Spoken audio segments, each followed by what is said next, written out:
Hi everyone, it is YamiWill and we are here for the last video talking about Negima. So that's the thing. I finished Negima, which takes me a lot and makes me um a little, how to say, I was in time with anything on my channel. I have a little problem with Patreon, but I have to resolve this as soon I get back on schedule. But I was and YouTube was everything fine. With the problem is Negima take me a lot of time to finish because he has, I think I had to read 200 chapters or something. So it take me a lot of time. So what I want to talk about this final. Well, first of all, I have to explain that Negima has two canon finals, which is the manga and which is the film anime final. Um, both are make were made for the creator Akamatsu Ken, and they basically are very similar, but it's really interesting how they make some of the things here. Basically, in the manga, after the final war or the third war, as some people call, which is or basically our story of the Negima against the Mage of the Beginnings, it was revealed that the Mage of Beginnings was Nagi Springfield, the father of the main character, which of course is not his true identity, because in the first war Nagi fought against him, and also in the second war. So, what was the Mage of the Beginning? It was not really explained specifically, but I have a hint.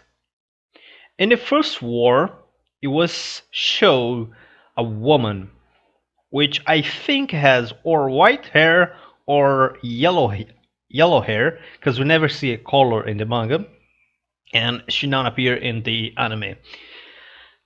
But I guess it is because you can see the difference between a dark color and a light color. So I'm guessing that probably is or yellow or white. I will say probably yellow. But okay. And when she was defeated by Nagi in the first war, she took the corpse of Zilius, which is the master of Nagi. So, just explaining, in the war, she basically defeated and almost killed everyone in Alhambra, with the exception of Nagi and Zilius. And even if we see Nagi giving the final blow, it looks like she decided to take control of Zilius. And we see her um, in Zilius' body awaken fate, for example. And thus begin the second war, which she used Zilius' body and Nagi defeat her, let's just say her, again. And then supposedly she took Nagi's corpse. It's an interesting thing that apparently, at least with Nagi, was just like that. She took a while to take the corpse, so it may be something like a curse. Because we see Nagi after the second war, some couple of time talking with Alahubra, talking with his future wife. So it's just this interesting. The major difference between the manga and the film is that in the film, Fate dies. when the Mage of Beginning shot him. And because of that, or not exactly because of that, but Negi's plans to stop the destruction of the magical world is basically make a fusion between the Earth and Mars. And then, of course, stopping the destruction of the magical world. Which is a really interesting idea. Even if I would say that it's strange that nobody thinks of that, but then again, there's the same thing for the manga version.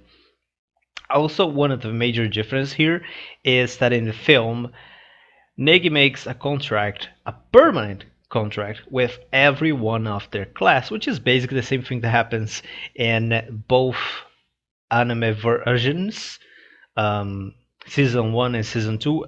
Technically, season 2, if you don't know, is not a season 2, it's a series 2, which is completely unrelated to the manga and even the anime.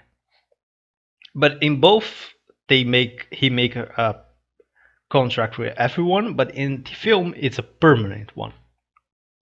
In the manga, it's not revealed who he makes a contract permanent. It is hinted a couple of characters that probably are the ones. Like I would say that probably Asuna, which is would be super obvious, or Shisame, maybe even Eva. I would say probably between Asuna and Shisame was never explicitly said. I know we're gonna have Yuki Holder, but I don't know if Yuki Holder gonna be a sequel exactly of the manga, and I'm gonna explain. In the manga, the idea was make a connection, like you build an elevator, and you're gonna basically restore Mars, the original Mars, to make the magical world have mana, so it's not gonna degrade it. Um, which is really interesting, and with Fate Alive, that helps us a lot. But the problem is, we have four major timelines.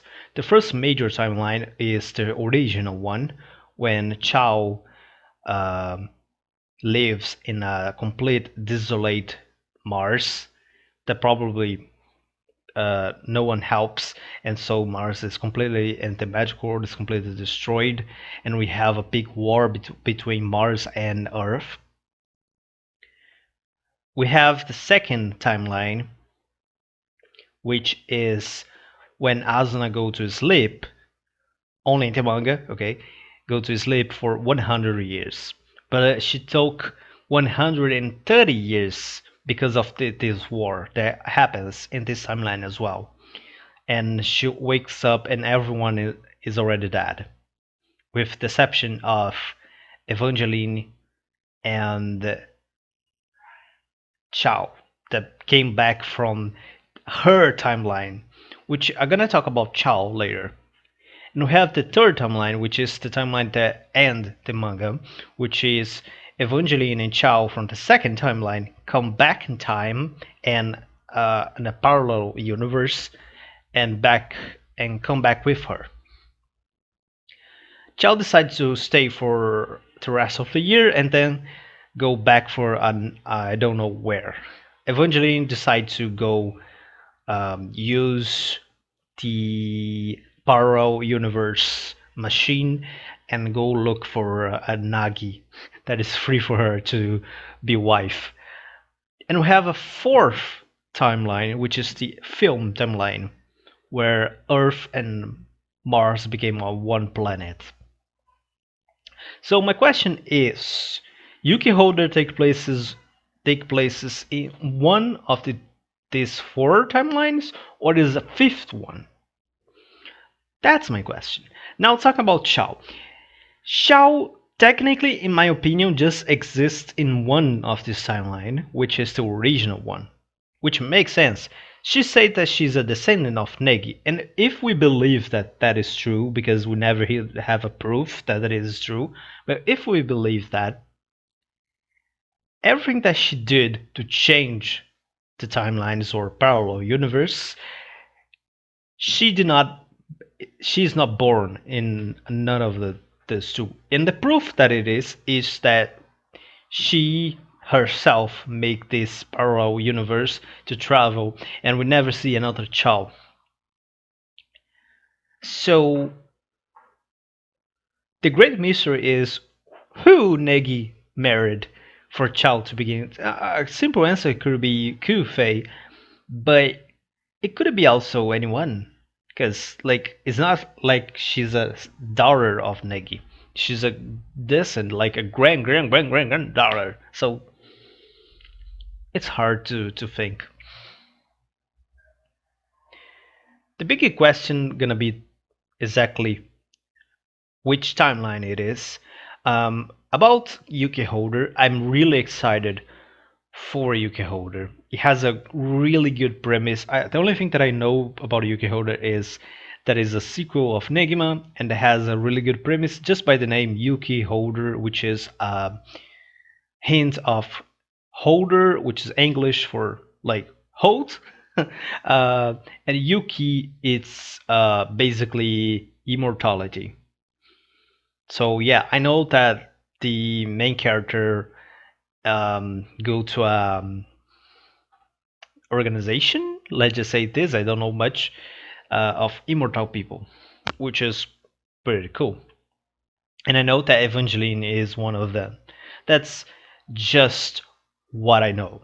I don't know with, and I know that passed some years, but I don't know how much. I don't know each timeline it is. So I'm really curious to see that. And if we're gonna see characters from Negima, that's really interesting. So I'm gonna go, and next week we're gonna see Yuki Holder. Until next time, bye.